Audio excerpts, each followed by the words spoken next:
Putus-putus suaranya. Assalamualaikum. Ya. Waalaikumsalam. Kedengeran nggak? Kedengaran, Ibu Ira. Aduh, jangan ibu dong. Nyonya, nyonya. Jangan dong. Mbak, Manda, Manda. Mbak apa ya? Lady boleh, Lady. Siapa? Boleh Kak Manda. Kenapa? Manggilnya Manda atau siapa nih? Boleh apa aja, Manda nggak apa-apa. Boleh. Tadi katanya manggil apa aja boleh. Berarti manggilnya nyonya juga boleh. Berarti Manda aja ya. Ya, Manda Assalamualaikum aja deh. warahmatullahi wabarakatuh. Manda Ira. Waalaikumsalam warahmatullahi wabarakatuh. Gimana kabarnya, Bune? Alhamdulillah berkat doa dari para keluarga dan saya sekeluarga dalam kondisi yang sehat walafiat. Manda sekeluarga bagaimana? Alhamdulillah sehat ini di Bogor sepi deh. Iya, sepi. Pak, cuaca Bogor gimana hari ini? Nggak macet sih, biasanya kan kalau weekend tuh macet ya kalau Bogor. Cuman ini alhamdulillah sepi karena memang PPKM ya. Bahagia nggak? Bahagia banget. Jarang-jarang Bogor sepi, jadi ya lumayan lah. Kalau cuaca bagaimana? Kalau cuaca mendung dari pagi di Bogor, cuman alhamdulillah nggak hujan sih karena hujannya biasanya sore. Saya pengen tanya ya, di Bogor itu kenal musim kemarau nggak sih? Sebagai kota Ada hujan. sebenarnya musim kemaraunya Bogor itu kayak musim hujannya di Surabaya kali ya. Itu ya. Jadi Jadi musim kemarau juga tetap ada hujan, cuman memang suasana apa atmosfernya memang rada sedikit panas sih iya. iya. Karena kalau di Jogja tuh sekarang sudah terasa banget jarang hujan dan kayaknya sudah panasnya sudah panas kemarau. Jadi saatnya Iya. jemur-jemur, cover, selimut, kasur. Nah, saya sapa dulu ya, Mada, peserta hadir di sini. Assalamualaikum warahmatullahi wabarakatuh. Warahmatullahi wabarakatuh.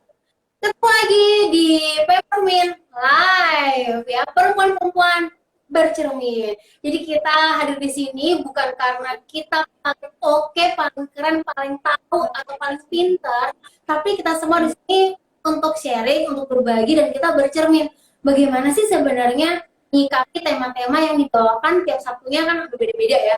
Bagaimana nih tentang tema pada hari ini? Tema hari ini adalah tentang kompak mesra hubungan menantu dan mertuanya, karena sering sekali baik di dunia nyata obrolan atau di dunia bahkan persinetronan, perfilman, pernovelan ya, itu suka diilustrasikan bahwa hubungan mertua dan menantu itu sering banget terjadi gesekan, apalagi menantu perempuan sama mertua perempuan itu adalah bahan yang hot untuk dia apa tema di kompor meduk deh ibaratnya.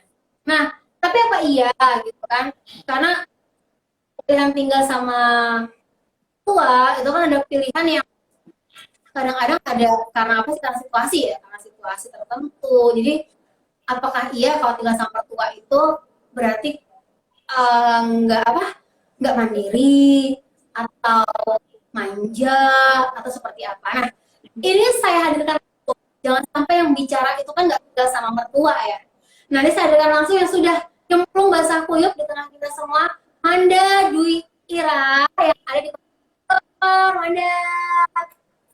Ini kita di acara nanti saya mungkin beberapa kali memberi tanda ke Manda, akan sedikit dipotong untuk mengingatkan peserta untuk memberikan pertanyaan, karena ada lima pertanyaan baik yang dipilih juri nanti akan mendapatkan hadiah berupa produk skincare dari Dokter Ferihana Kosmetik. Nah, ada Sebentar nih Bune, maaf. tinggal orang tua. Ini orang tuanya ada apa orang tuanya suami? Bune maaf kalau di sini suaranya agak putus-putus ya, nggak apa-apa ya kalau mungkin aku bisa nanti mungkin sesekali minta diulang lagi pertanyaannya karena memang rada putus-putus sih di sini kedengarannya suara Bune. Oke, oke, suaraku putus ya. Oke, baik. Kalau suara Anda Oh, jelas kok. Yang pertanyaan baru terdengar nggak? dengar tapi putus-putus, bisa diulangin lagi nggak? Tepatnya berapa tahun Manda bisa ceritakan ke kami tinggal bareng bareng orang tua. Nah, itu Manda punya suami. Oke. Jadi kalau menikah itu memang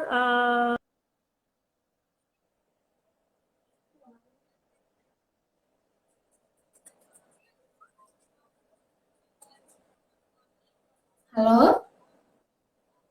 Ini masalah putus-putus di Mandanya ya? Iya, dari pihak sana.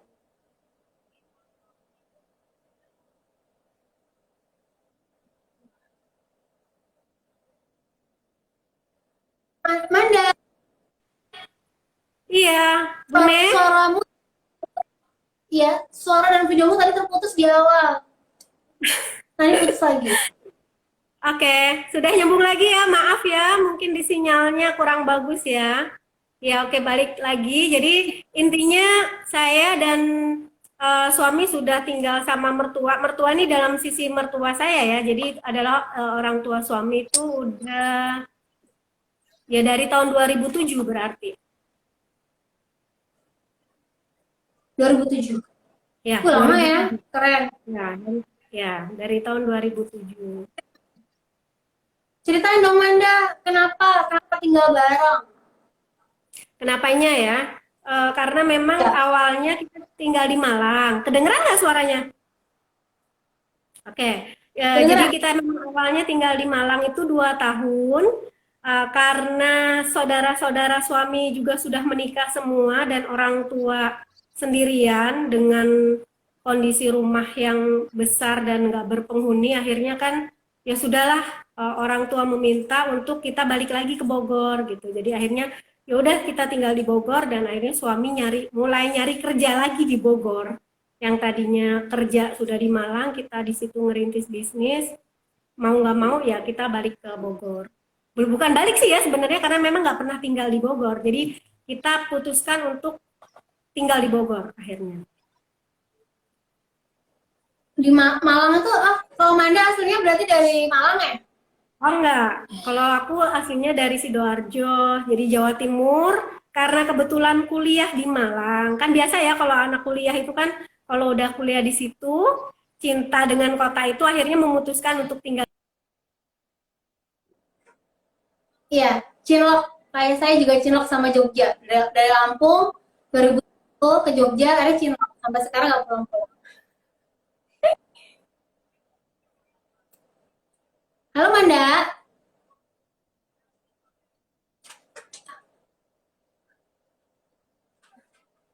Manda, kedengeran? Kedengeran dan Bune sempat hilang. Oh iya, kalau di sini Manda hilang. Ya, kalau di kami Manda hilang. Manda, Oke. aku ingin bertanya, bagaimana sih melalui masa adaptasi di awal-awal?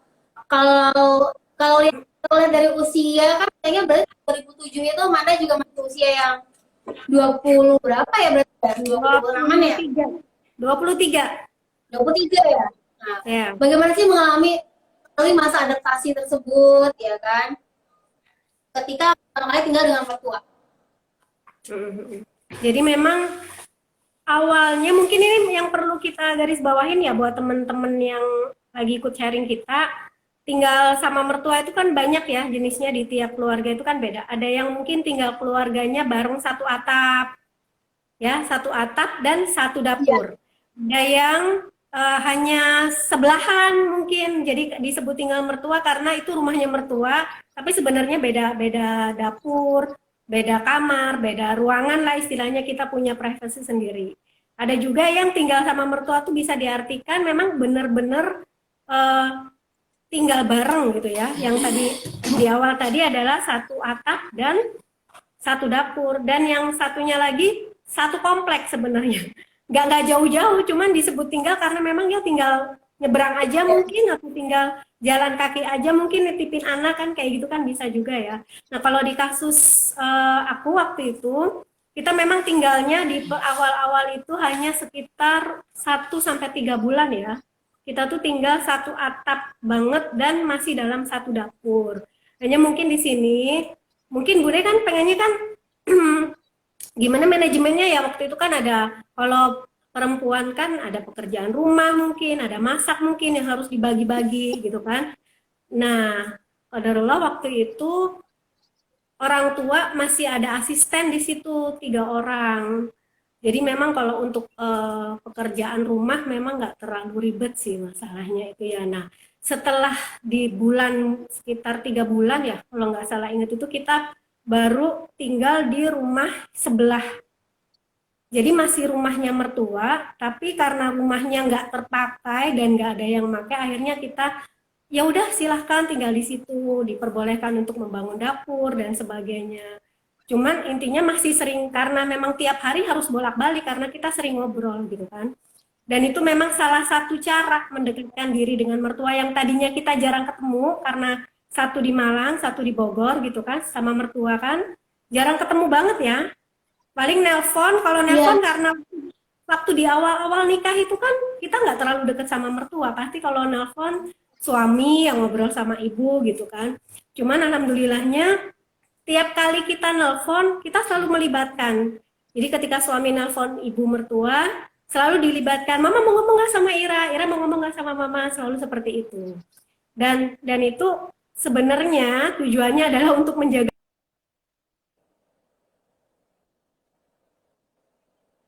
tinggal serumah pun. Jadi ketika tinggal serumah itu sama. Jadi kita sering banget di ngobrol bareng, kadang-kadang pas waktu sarapan, kadang pas waktu nonton TV. Itu tuh hampir setiap hari. Jadi kalaupun tinggal serumah tuh nggak yang aku diem di kamar terus atau mertua yang nggak pernah keluar kayak gitu enggak. Jadi memang ya tiap hari tuh selalu ngobrol dan itu adalah satu-satunya kunci supaya kita dekat dengan mertua kita. Sebenarnya mertua kita ini sifatnya gimana ya?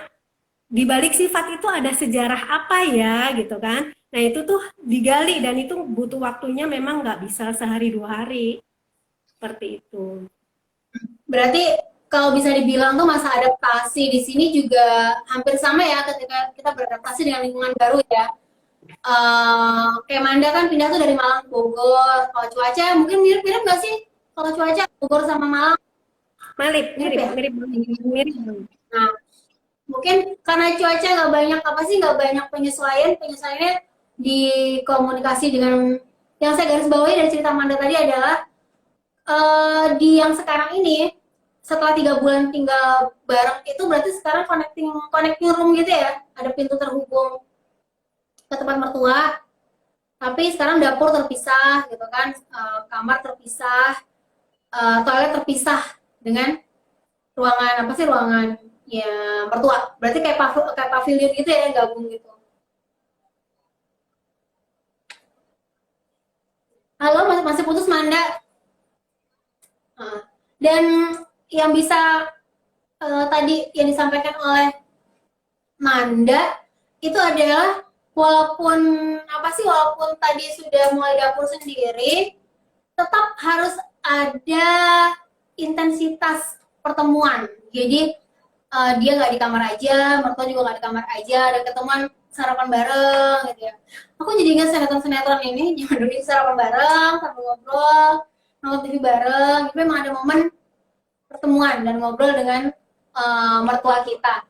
Dan yang paling utama tadi yang aku suka banget sampai dipaparkan Manda adalah bisa jadi gini, kan ada tuh ya sifat-sifat mertua yang muncul dan kita tangkap, tapi yang dipelajari adalah latar belakang bagaimana sifat itu bisa muncul. Itu di kacamata psikologi itu juga urgent.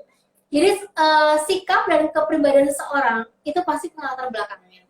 Ada baiknya ketika kita bertemu dengan orang baru, terutama orang yang juga nanti akan selanjutnya terus keep in touch sama kita pelajari. Dia pemarah, kenapa ya? Dia pemurung, kenapa ya?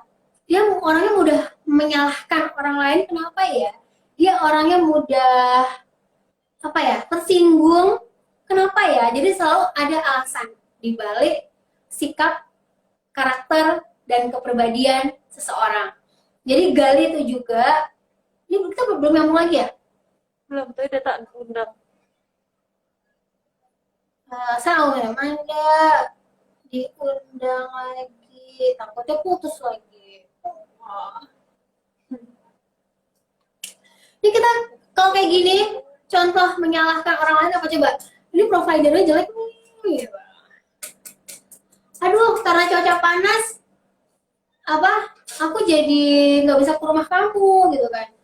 Beda sama, maaf ya, aku agak terlambat ya kan karena tadi aku persiapannya nggak apa sih nggak on time atau gimana.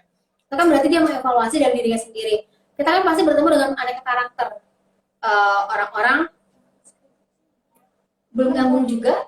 Oke, aku juga lagi WhatsApp dia belum bisa. Udah ada beberapa pertanyaan nih.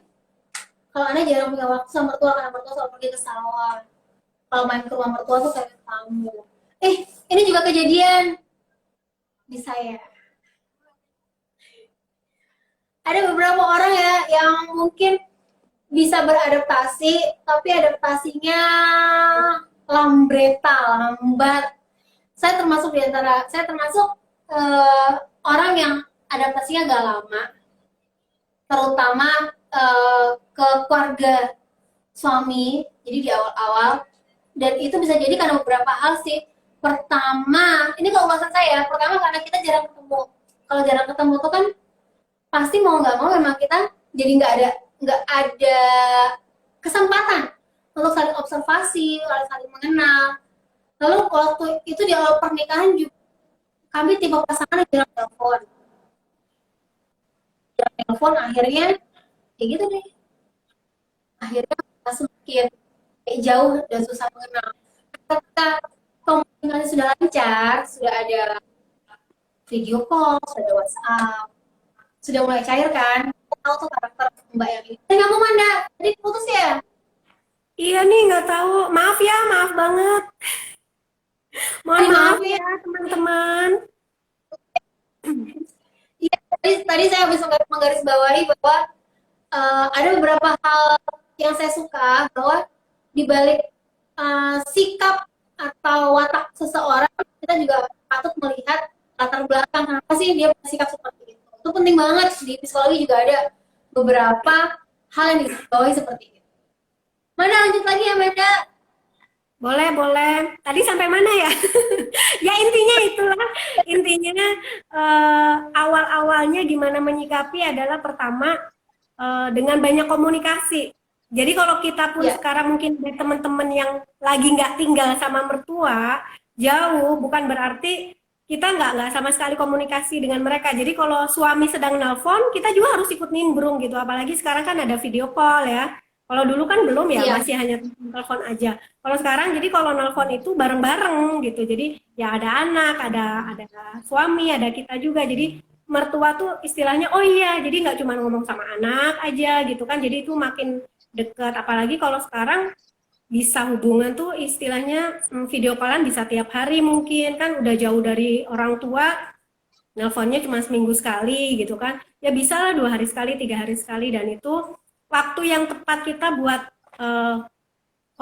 jalin komunikasi dengan mertua. Itu kalau lagi nggak sedang tinggal sama mertua. Nah, kalau sudah tinggal sama mertua, salah satunya ya tadi kita sering-sering ngobrol.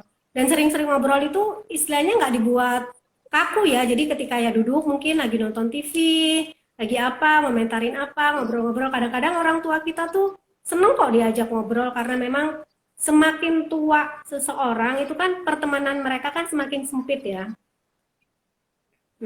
Dan kegiatan mereka semakin terbatas. Jadi temennya ada di sini, ada di pengajian ini, ada di arisan ini. Kalau ada mertua sedang cerita, oh si ibu ini gini loh, meskipun kita nggak kenal, sekalipun kita nggak kenal dan nggak hafal siapa ya ibu siapa, didengarkan saja. Oh iya, nanti lama-lama kita akan, oh ibu yang dulu diceritain ya, lama-lama akan kenal sendiri. Dan itu adalah salah satu jalur kita untuk membuka obrolan dengan orang tua.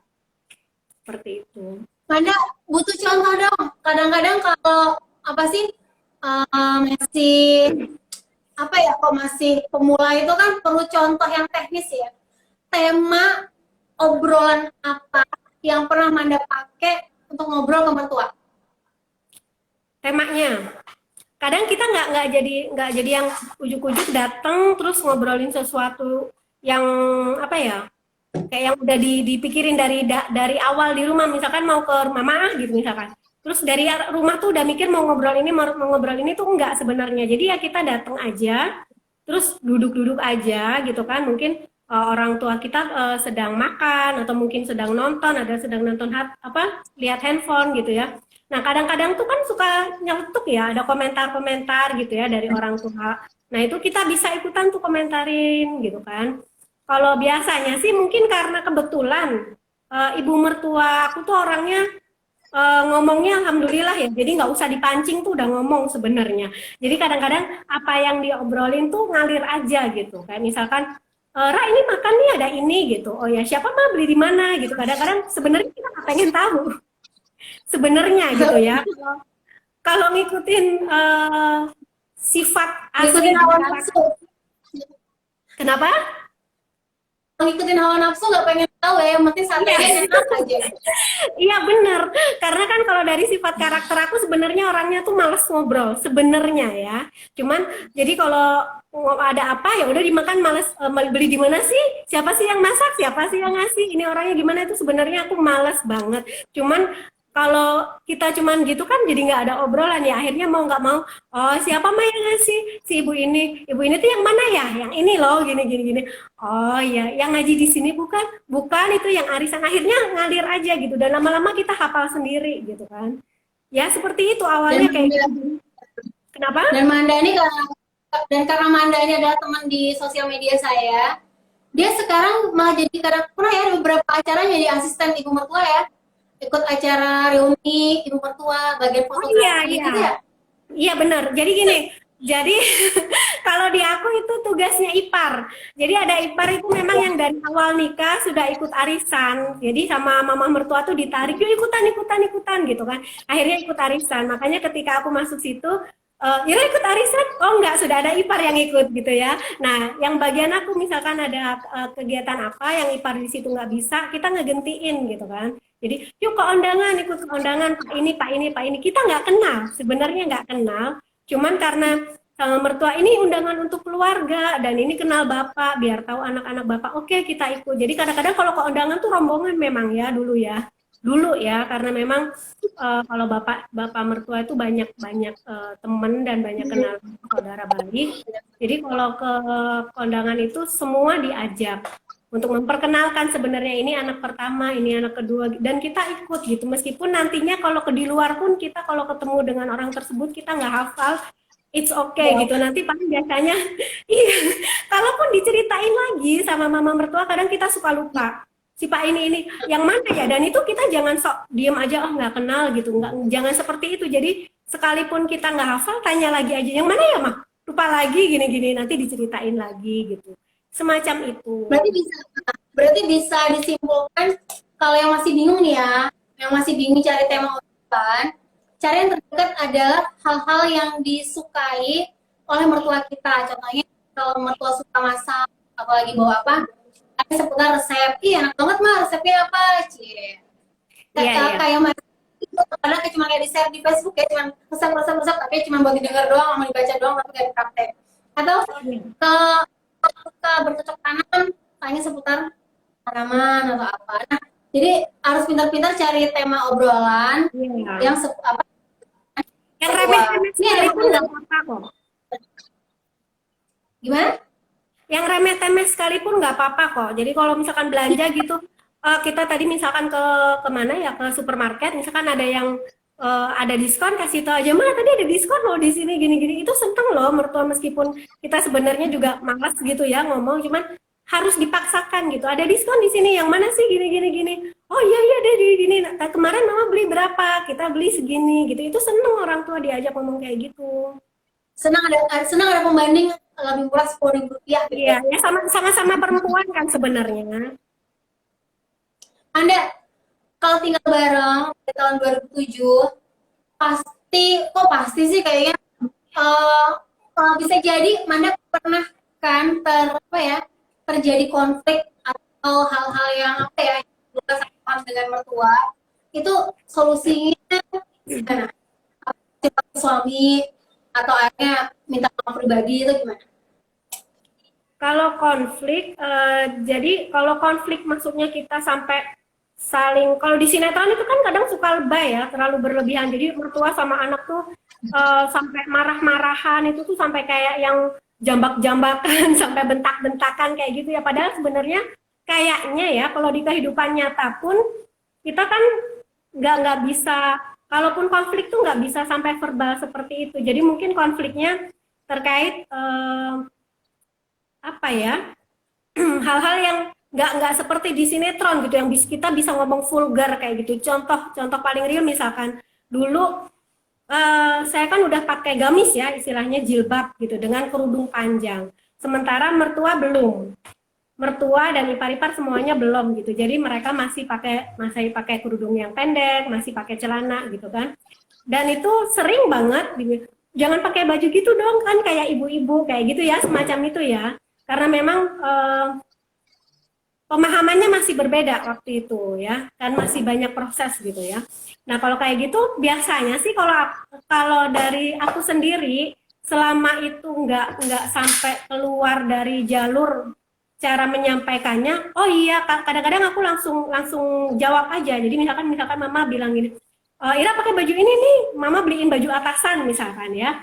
Pernah sampai dibelikan baju gitu ya, yang kerudungnya pendek gitu, dibilangin, oh iya makasih mah gitu kan. Jadi cuman Ira nggak pakai baju ini keluar deh, jadi kerudungnya dipakai di dalam rumah aja gitu. Jadi kalau di rumah kadang memang kalau lagi nonton TV suka masih pakai kerudung gitu ya, kalau kadang ada ipar kayak gitu kan. Jadi aku pakai alasan diterima deh kerudungnya, makasih, cuman maaf ya Ira nggak bisa pakai di luar gitu karena Ira makainya kerudungnya yang panjang gitu. Ini kan nggak apa-apa gini-gini, ya nggak boleh. Jadi apa yang jadi pemahaman kita, kalau waktu itu aku pribadi langsung aku ucapkan ke mama, karena itu merupakan salah satu cara kita juga untuk dakwah sebenarnya, dan juga untuk ngasih tahu ke orang tua bahwa kita tuh seperti ini loh. Jadi kalaupun mama belum bisa seperti ini, nggak apa-apa, kita saling menghormati aja gitu. Dan tapi terus ya, karena memang mama mertua itu modelnya kan nggak apa ya, nggak gampang menyerah gitu. Jadi terus seperti itu, dan itu memang terus terjadi selama sekitar berapa tahun ya masih seperti itu. Akhirnya ada satu sisi yang dimana aku butuh bantuan suami deh kayak gitu. Akhirnya kita ngobrol. Jadi aku ngobrol dulu ke suami, ini nih kayaknya aku nggak nyaman nih kalau diginiin sama mama. Tolong dong ini gimana caranya untuk menyampaikan ini gitu. Akhirnya akhirnya dengan bantuan suami ngobrol ke mama, langsung dikasih tahu lah istilahnya, jadi kita tuh begini mah, pemahaman kita begini tentang pakaian, begini. Jadi kalau memang nggak sesuai ya jangan dipaksa, ada saatnya hal-hal itu harus ada batasnya, dan itu disampaikan suami, tapi memang nggak di depan aku ya.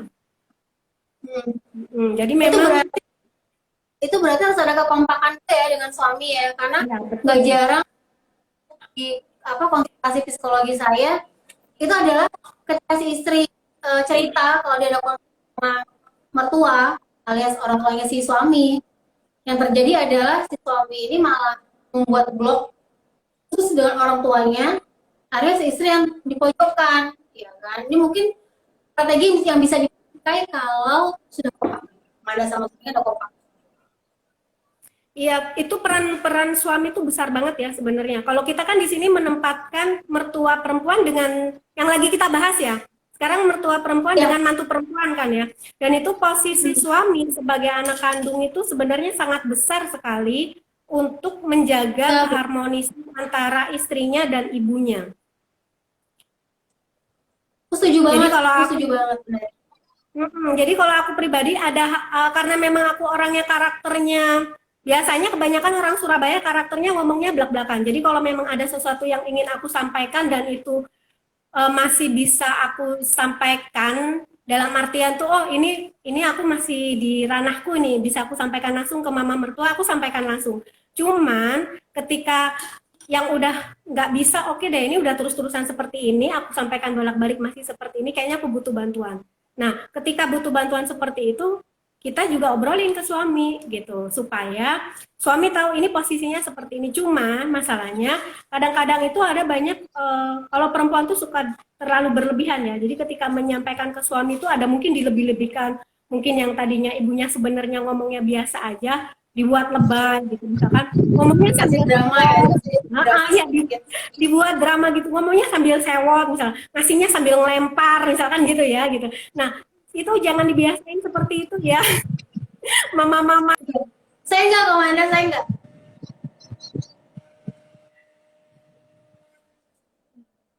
Halo, Manda? Suaranya kecil. Halo, Manda. Kecil, kedengeran? Halo, Sebentar, kedengeran?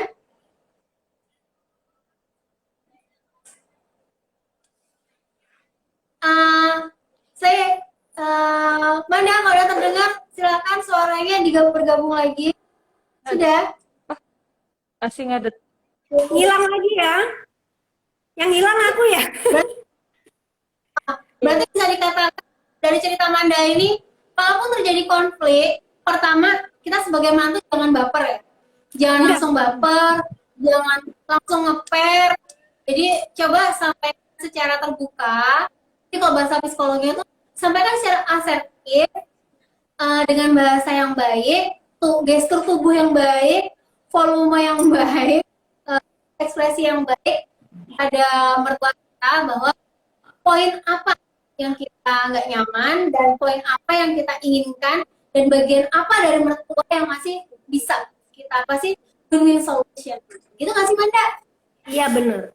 Tambah kita juga harus tahu sih latar belakang kenapa sih sebenarnya mertua itu begini ke kita gitu. Sebenarnya niatnya bagus kan, kayak ngasih aku kerudung kan mungkin supaya nggak kelihatan kayak ibu-ibu gitu kan. Sebenarnya kan bagus. Iya. Mertua tuh pengen penampilan kita tuh modis gitu ya dalam pandangan mertua gitu ya. Karena mungkin karena beda pemahaman ya dari segi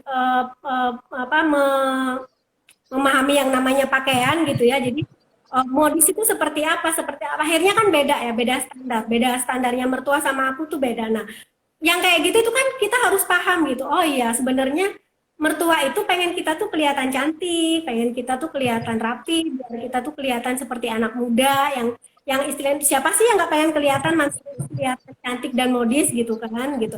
Nah itu kan sebenarnya sisi positif yang bisa kita ambil gitu kan. Nah makanya jangan langsung dipahami negatif ketika orang tua itu ngasih kita masukan saran yang mungkin memang beda dengan kita, sebenarnya ada maksud positif di situ. Nah satu hal itu yang harus kita ingat sih. Dan jangan lupa sebenarnya mertua juga lagi beradaptasi sama kita ya.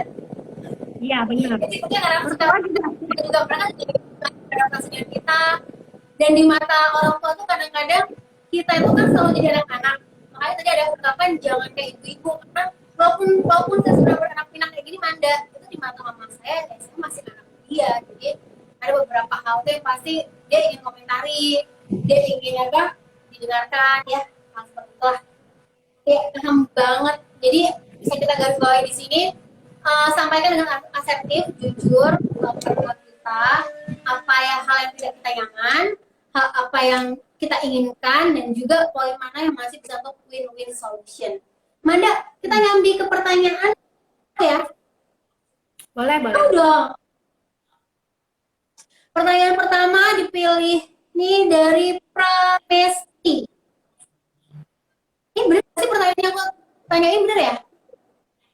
Bismillah, jika mertua tidak memperlakukan kita dengan baik, suami tetap mengajak tinggal bersama, sehingga istri hanya Bune. Apa bisa diulang lagi, Bune? Maaf. Jika mertua tidak baik dalam memperlakukan kita, tapi suami tetap mengajak kita tinggal bareng mertua, sehingga istrinya selalu mendapat tekanan dan harus bertahan. Solusinya bagaimana? Seharusnya nanti diceritakan ya perlakuan tidak baiknya apa ya. Kedengaran nggak Manda? Iya kedengeran. Iya yang itu mungkin ke perlakuan nggak baiknya seperti apa ya gitu. Mungkin bisa dijelaskan gitu, ataukah disuruh ngepel terus gitu, atau mungkin hanya dikomentarin gitu. Komentar gini, akhirnya kita merasa nggak diperlakukan baik mungkin gitu ya kan banyak banyak ini ya. Nah kalau aku pribadi sih, selama ini alhamdulillah ya nggak ada perlakuan nggak baik gitu. Cuman kalau aku sih mikirnya gini, kalau aku lagi mau head atau lagi dalam masa head atau ketika hamil atau ketika setelah melahirkan itu kan ada saat-saat hormon estrogen dan progesteron kita itu lagi naik ya. Begitu juga dengan mertua yang sebenarnya perempuan. Jadi ada masa-masa yang di situ beliau sedang tidak mood gitu ya. Nah, kalau lagi masa-masa seperti itu, kalau aku lebih banyak untuk menghindar dulu deh gitu. Entah dari, misalkan kalau dari akunya lagi begitu, kayaknya aku lebih banyak menghindar dulu nih gitu. Lebih banyak diem atau mungkin supaya nggak banyak narik perhatian gitu. Dan kalau kelihatan mertua kayaknya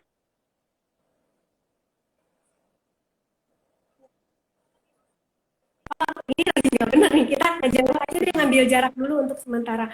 Soalnya kalau diterusin seperti itu, akhirnya yang namanya perempuan ketika lagi moodnya nggak bener gitu ya, kadang-kadang itu kan yang keluar itu omongannya jadi diterimanya tuh nggak bagus gitu ya, bisa jadi Tempat yang akan kita sesali, kalau akan kita sesali di masa masa selanjutnya atau detik selanjutnya. bisa bisa jadi gitu kan, sebenarnya nggak niat, sebenarnya nggak dibentak misalkan, cuman kita karena moodnya kita lagi ini kita ngerasanya baper gitu kan, kok dibentak sih gitu, bisa jadi seperti itu gitu kan. Kalau aku biasanya ngehindar dulu, cuman di sini yang digarisbawahin kelakuan nggak baiknya seperti apa gitu, apa sampai melempar kita barang atau apa, itu kan perlu tahu juga ya gitu ya. Kalau memang ada mertua seperti itu ya, jadi kayak di sinetron ya, ada mertua lempar ya, gitu. Jadi kita mulai komunikasi deh sama suami, gimana perlakuan baiknya itu seperti apa, atau mungkin kita tanya dulu mertua itu ke suami seperti apa sih, ke anak-anaknya, ke keluarganya, bayang nggak? Nah bisa jadi sebenarnya anaknya pun seperti itu, jadi mungkin punya karakter emosional, jadi yang memang suka marah-marah, jadi sebenarnya ke suaminya, ke anaknya, perlakuannya pun sama, ngomongnya misalkan intonasinya tinggi gitu ya. Nah kita ngomong, sebenarnya dulu mama gimana sih? Waktu kamu kecil gimana? Sekarang kalau ngobrol sama anak-anaknya gimana tuh kita perhatiin. Kalau memang sebenarnya ke semua orang ngomongnya begitu, misalkan bentak-bentak begitu, intonasinya tinggi, sebenarnya itu nggak ke kita aja. Ini memang karakternya begitu. Jadi kita mengenal itu yang pertama. Kedua, kalau kita udah tahu, oh itu ke saya aja gitu, ke saya aja, balik lagi, coba kita runut lagi. Itu pas waktu saya baper, atau bisa jadi mertuanya yang lagi nggak mood ya. Itu yang kedua, mulai di breakdown lagi kejadiannya setiap hari atau hanya pada waktu-waktu tertentu. Dan yang ketiga, kalau misalkan mentok ada perlakuan sampai yang kita tuh ngenes gitu ya, disuruh nyuciin bajunya ipar misalkan. Kalau nyuci baju mertua nggak apa-apa lah, itu mah pahala. Kalau nyuci bajunya ipar beda. Ya, ya kalau kayak gitu kita harus obrolin ke pasangan. Diceritakan dari awal runutnya gimana. Nah itu kita cari jalan keluarnya lah. Kalau memang masih bisa dipertahankan, mungkin salah satu caranya adalah mungkin beda ini. Kalau bisa beda dapur kayaknya masih bagus ya. Jadi kalau diizinkan gitu, boleh nggak mah kita bikin dapur sendiri gitu kan, yang semacam itu sebenarnya meskipun dalam satu rumah tapi sangat berpengaruh banget ya ketika seorang mantu itu punya privacy baik dari segi ruangan maupun dari segi dapur, itu bagus banget. Jadi kalau memang nggak bisa sama sekali, karena di dapur ada satu ratu ya biasanya. iya benar. Jadi kalau misalkan nggak bisa sama sekali pindah rumah, mungkin dari segi kemampuan ekonominya nggak ada, atau mungkin orang tuanya sedang sakit banget dan harus dirawat gitu ya. Satu-satunya cara, ya Saya minta izin mau ngingetin apa Mirsa sekalian. Iya, mangga. Bentar ya. Nah, yang sudah gabung di Pepper Team Live, jangan lupa nanti tetap ada, masih sisa 2 lagi ya? 2 lagi ya? 2 lagi hadiah uang tunai, masing-masing 100.000 rupiah, dan juga akan ada 5 jawab 5 giveaway ya, 5 produk ya, 5 produk skincare, 5 orang penanya. Oke. Dan sekarang atas izin Dewan Juri, ini sebenarnya pertanyaannya enak banget. Silahkan dijawab, dan dia akan siap di kolom komentar. Dan Oktober besok, ini host kalian Talks Peppermint ini akan usianya akan bertambah. Nah, bulan Oktober besok, dengan kurang lebih 1 tahun setengah saya dirawat oleh Perihana Skincare. Saya zoom aja ya. Kira-kira usia saya berapa di bulan Oktober besok? Silakan jawab di kolom komentar, nanti jawaban yang benar akan ditandai oleh Dewan Juri, dan ini hanya yang bukan. Di bulan Oktober besok saya akan berusia berapa tahun? Kalau ada yang boleh jawab ya. Ini saya juga bisa duit, tapi nggak diminta oleh Dewan Juri. Sudah boleh jawab? Udah 7, saya oke. Assalamualaikum, waalaikumsalam. Oh, ada yang tadi pulang. Bulan Oktober besok, saya akan bertambah usianya. Nah, setelah 1 tahun setengah ini dirawat oleh Perihana Kosmetik atau Perihana Kosmetik, dan kondisi baik-baik, saya akan berusia berapa ya? Bulan Oktober besok. Terima kasih yang sudah belum menjawab. Kita hitung mundur ya? Boleh kita hitung mundur? Belum? Aku Dewan Juri belum? Belum katanya.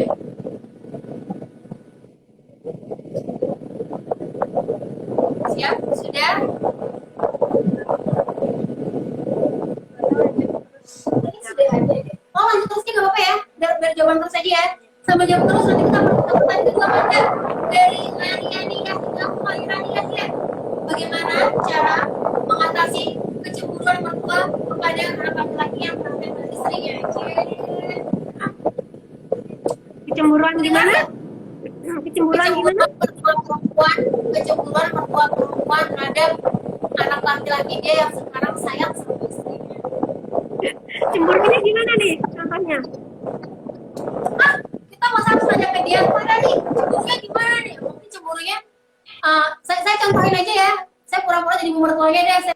Saya berdrama dikit. Kamu beliin istri kamu tas baru. Kamu nggak beliin mama tas baru? Aduh. Cincin istri kamu permatanya lebih besar dari milik yang mama yang kamu belikan, dan itu zoom out, zoom in, zoom out.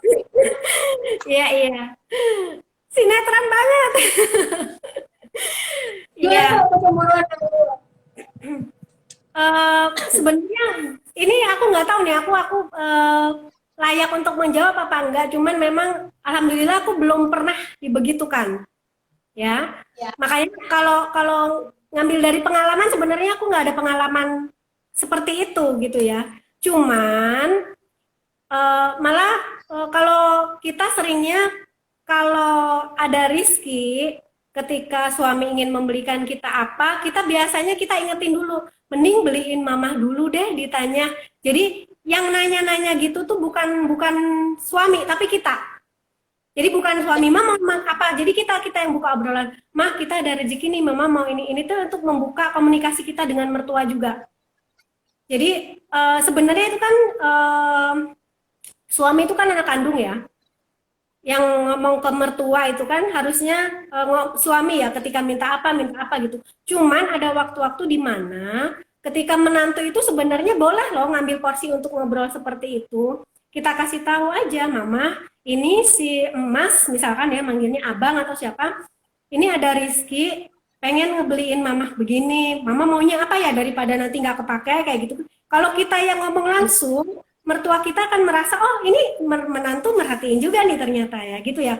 Kalau biasanya dari kita sendiri seperti itu, makanya kalau ditanya kalau ada mertua yang cemburu gitu ya gimana, sebenarnya aku nggak punya pengalaman, cuman aku sarankan ketika suami membelikan kita sesuatu sebaiknya kita bilang juga ke suami, ibu udah dibeliin juga nggak, seperti itu. Ya, Jadi ketika tolong dong kalau beliin aku sediain juga dana untuk beliin mamah juga gitu. Misalkan suami pengen beliin baju misalkan buat kita gitu.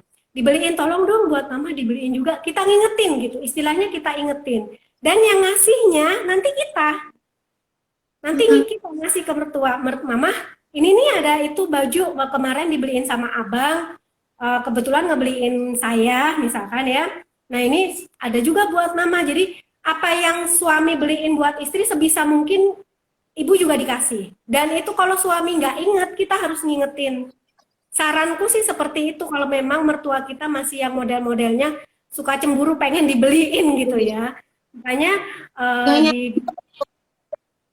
untuk nyanyi-nyanyi muda sama nona-nona muda itu garis bawahi ya tentang masalah yang sebenarnya itu strategi apa sih untuk memenangkan hati mertua juga. Jadi kita yang harus lebih apa ya proaktif ya ke suami ya, bahwa ketika membeli sesuatu buat kita ingatkan juga buat ibunya juga jangan lupa. Ini kalau ini pernah terjadi pada saya, Manda, pernah terjadi waktu di apa umroh bareng gitu ya. Ini pengen beliin, ini jujur kan ngajak tua semua nih, ngajak orang tua pihak suami sama orang tua saya. Jujur ngeliat sebuah apa scarf gitu kayak sial gitu, pengen banget beliin mama kandung saya ya.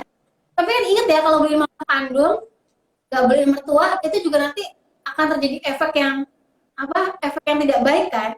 ya benar. Nah, tadinya tuh kedua kembaran buat saya sama mama saya.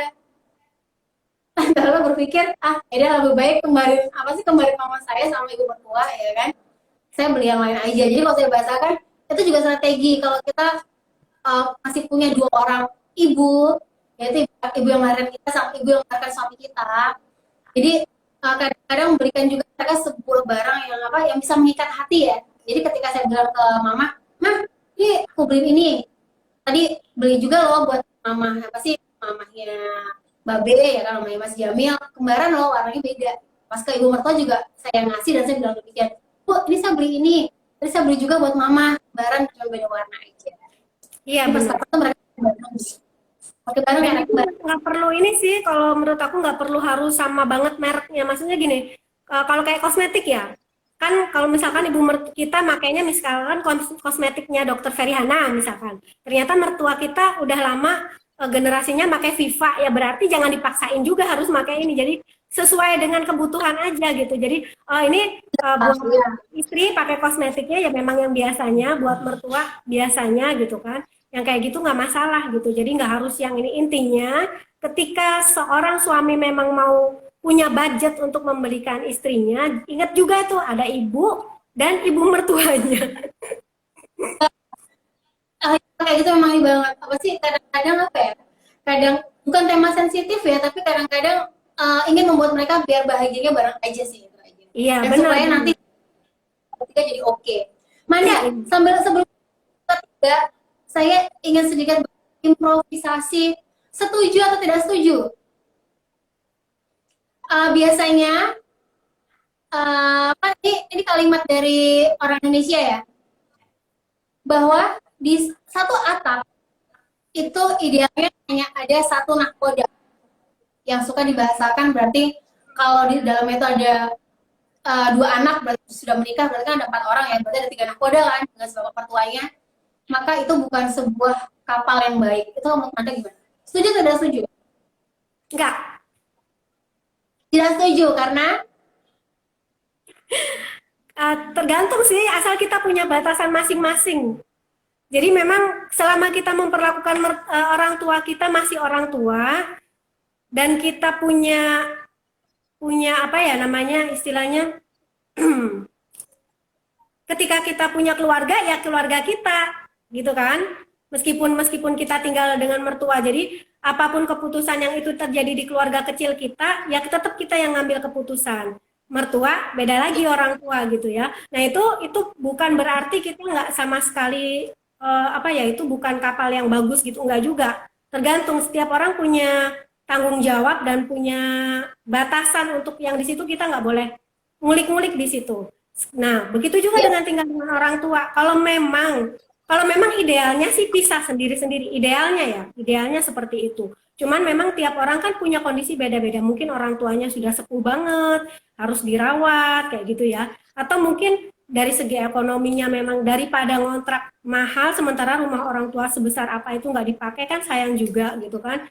Terus atau mungkin ada yang mungkin istrinya kerja, jadi harus tinggal bareng ini minta bantuan untuk mengawasi anak, bukan untuk menjaga ya, hanya mengawasi aja, bukan untuk mengurus ya. Untuk masuk. Iya, tapi hanya untuk mengawasi aja misalkan kayak gitu. Nah, itu kan tiap orang itu punya beda-beda kondisi. Dan kalau memang kondisinya terpaksa harus tinggal dengan mertua atau tinggal dengan orang tua, bukan berarti itu sama sekali adalah rumah tangga yang nggak layak, nggak juga. Jadi asal punya batasan masing-masing, menantu punya batasan masing-masing, mertua juga tahu, oh ini bagian mana nih saya boleh ngulik, saya boleh ikut campur di situ di bagian mananya, nggak masalah. Jadi kalau di bagian kayak penggunaan uang, parenting, yang kayak gitu-gitu, oh oke, mereka sudah besar, kita lepas tangan sebagai mertua gitu ya. Dan selama ini memang yang terjadi, yang jadi pengalaman aku biasanya seperti itu. Jadi ada batasan di mana mertua tuh sama sekali nggak, oh ya itu urusan mereka, it's okay gitu. Oh cara mereka ngatur anak begini, it's okay gitu aja. Dan kita juga, kenapa?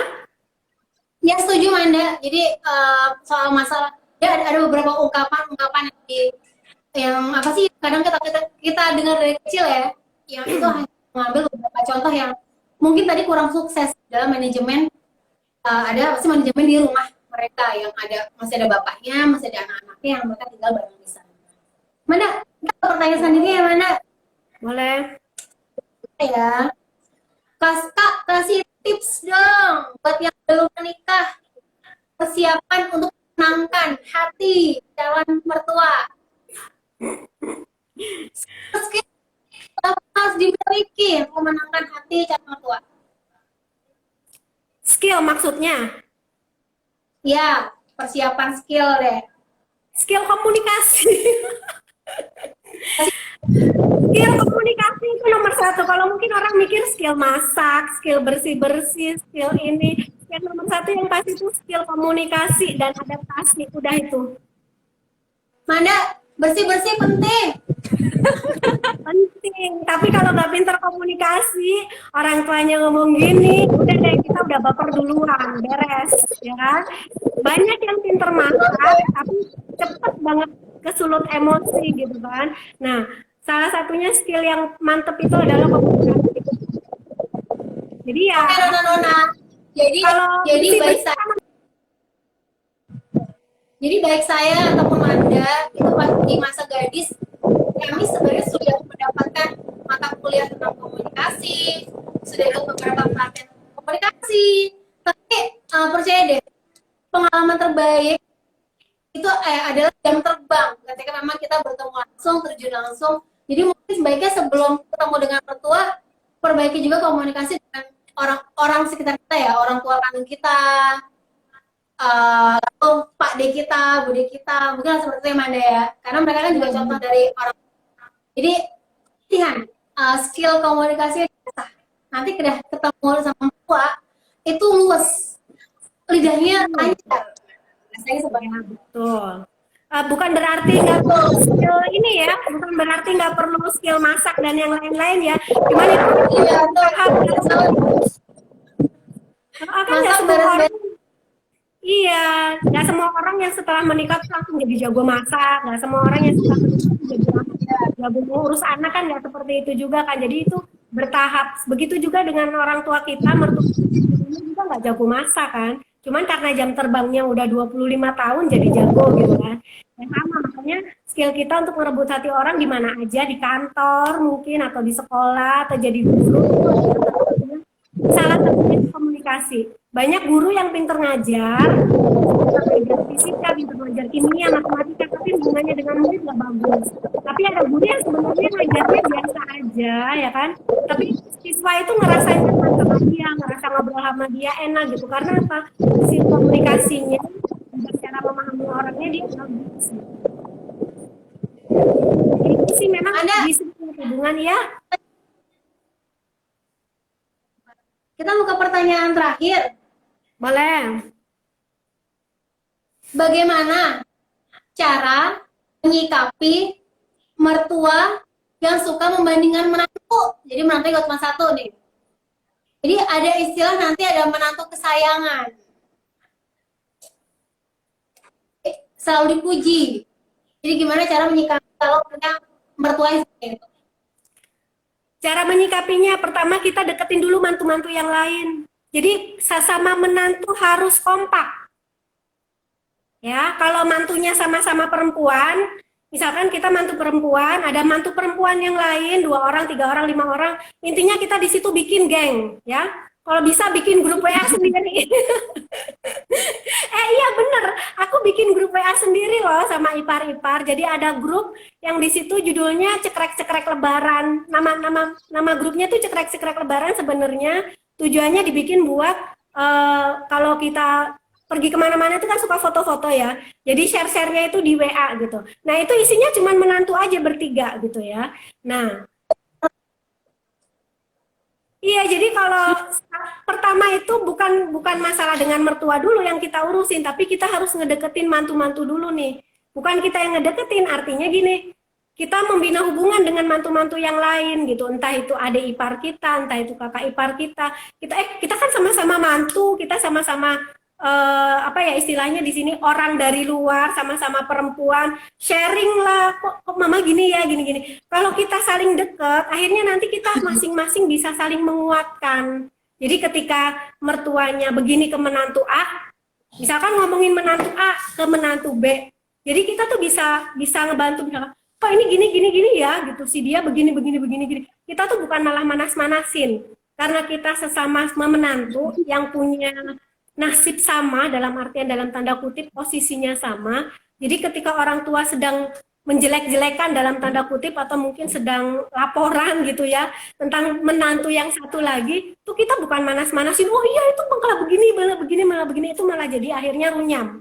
Bukan seperti itu, tapi kita untuk kita tahan lagi, oh bisa jadi begini kali mah, sebenarnya kan kita nggak tahu lagi ada apa, bisa jadi begini kali, bisa. Jadi kita ini, nah ketika nanti mertua kita melakukan hal yang sama kepada kita, ke menantu yang lain, kita akan dibela juga kok. Kalau udah ini, kadang-kadang tuh kita saling curhat gitu, mama ngomong gini nggak ke kamu, gini, mau ngasih apa nih mama ulang tahun gitu.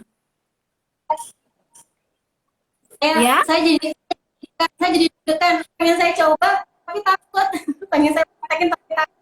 Bunda iparnya ada yang perempuan juga? Ada. Oke. Berarti dengan aku berarti harusnya 3 perempuan ya. Dan iya, dan benar sih kata Manda tadi, kalau Babe kan 7 bersaudara.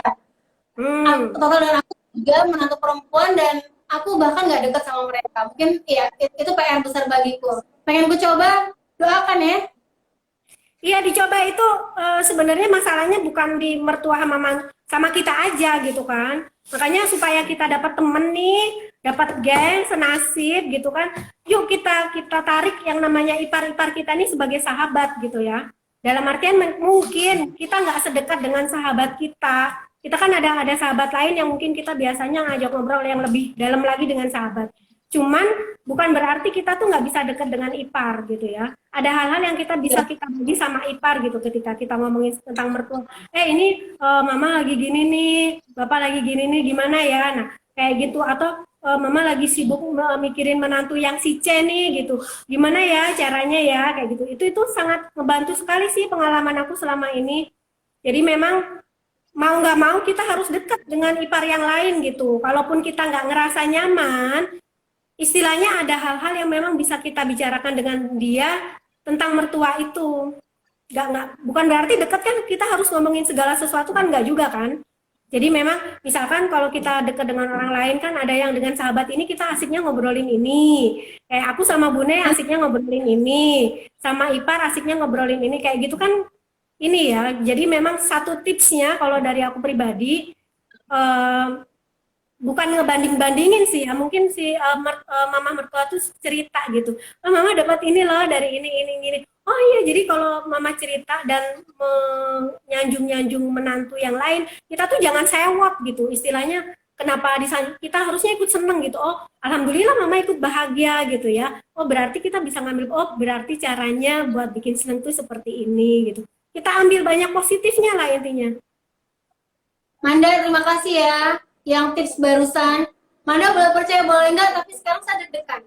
Oh gitu. Deg-degan dalam arti, deg-degan dalam arti gini, alhamdulillah dengan usia pernikahan yang 13 tahun, hubungan dengan mertua ipar tuh semakin baik ya, alhamdulillah ya. Dalam arti semakin luas, baik di sini semakin luas, semakin asik-asik aja. Cuman kan kadang-kadang kita pengen melangkah yang lebih ini ya, melangkah yang lebih akrab, natural, pasti lebih itu pasti ya kayak kita kesadaran kandung kita lah, bisa ke tahap curhat juga. Nah, kalau sekarang belum sampai ke tahap curhat nih dengan keluarga Babe. Pengen juga sih satu-satu pengen ke tahap yang kayak nyaman gitu cerita seperti ke ibu kandung sendiri juga. Nah, itu yang masih besar bagi usia pernikahan saya yang 13 tahun. Nah, jadi jawaban dari Manda tadi menginspirasi banget. Terima kasih. Saya mau bagi satu pertanyaan terakhir. Satu pertanyaan terakhir. Uang tunai ya? Ada uang tunai ya, benar ya. Satu lagi pertanyaan kan. Jadi masih ada satu pertanyaan terakhir untuk hadiah uang tunai Rp100.000 untuk satu orang terakhir. Pertanyaannya adalah, saya akan menulis di kertas nama buah dan kamu tebak buah apa yang saya akan tulis di kertas. Saya akan menulis ya, nama buah di kertas dan kamu tebak saya akan menulis nama buah apa. Oke, siap? Saya akan menulis ya.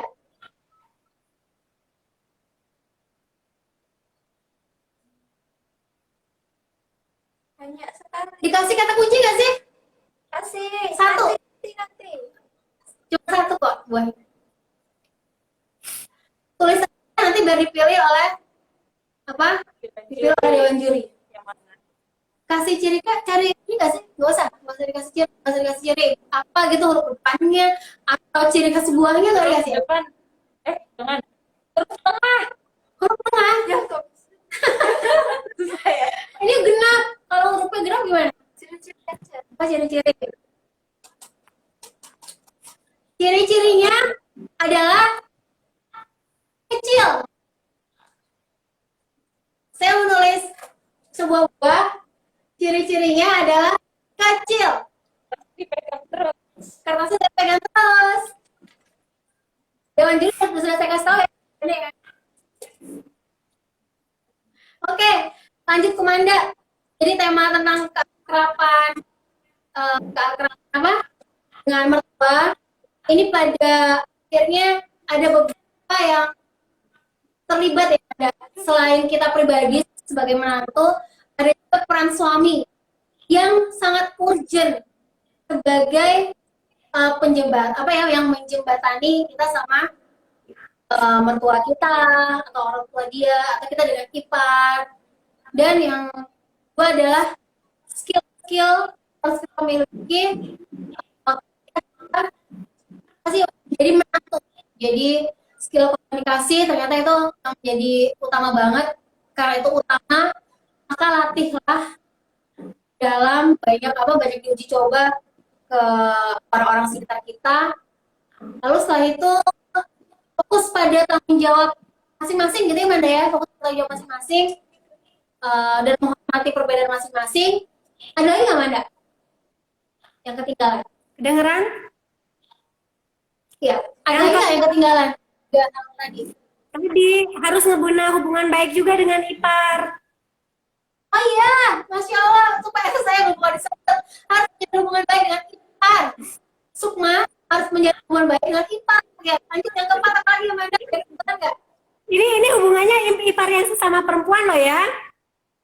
Ipar sama perempuan, nggak boleh genit sama ipar laki-laki. Oke, oke. Ada lagi Amanda yang ketinggalan? Kenapa? Ada lagi nggak yang ketinggalan Amanda? Udah ada 4 hal yang tadi bisa kita bawahi dari percakapan hari ini. Yang paling penting kayaknya landasan utamanya deh. Karena dari beberapa tahun kita menjalin hubungan tinggal sama mertua, itu tuh mulai terasa gampang banget dan mulai terasa ngalir banget itu setelah saya pribadi paham bahwa yang namanya ibu mertua itu lebih punya hak kepada suami kita dibanding kita. Jadi kalau kita paham itu, maka ketika suami kita memberikan apapun yang dia punya buat ibu kita tuh nggak akan sirik-sirikan. Misalkan, boleh nggak aku pengen ngajak mama jalan-jalan misalkan. Oh iya, ada emang itu haknya mama gitu ya. Silahkan, dan itu memang kewajiban kamu, silahkan. Dan kita ikut happy gitu. Ketika kita sudah paham itu, biasanya tuh ngalir banget. Jadi kita tuh jadi nggak iri-irian gitu. Makanya ketika kadang-kadang tuh mertua suka marah ya ke anak ya, karena anak masih dianggap anak kecil ya, masih suka dicerewetin ya. Abang ini begini dong, begini. Kita tuh jangan baper lah, itu kan anaknya sendiri.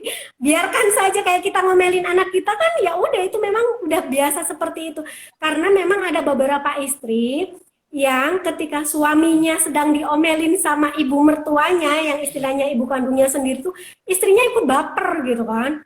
Ini ibu tuh ngomel aja gini-gini. Gak usah, udah biarin. Oh ya udah biarin lah, itu kan ibu kandungnya sendiri, udah biasa. Dan kadang-kadang anak kandung ini malah udah biasa aja diomelin gitu kan. Kita sendiri aja yang baper gitu kan.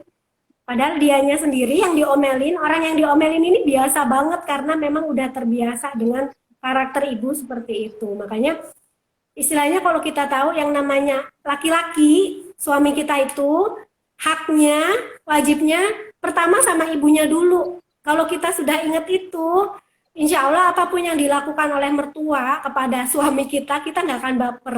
Apapun yang dikasihkan oleh suami kita kepada ibunya, kita juga nggak akan iri. Karena kita tahu dengan begitu tuh salah satunya, kalau bahasanya orang Jawa tuh ngalap berkah.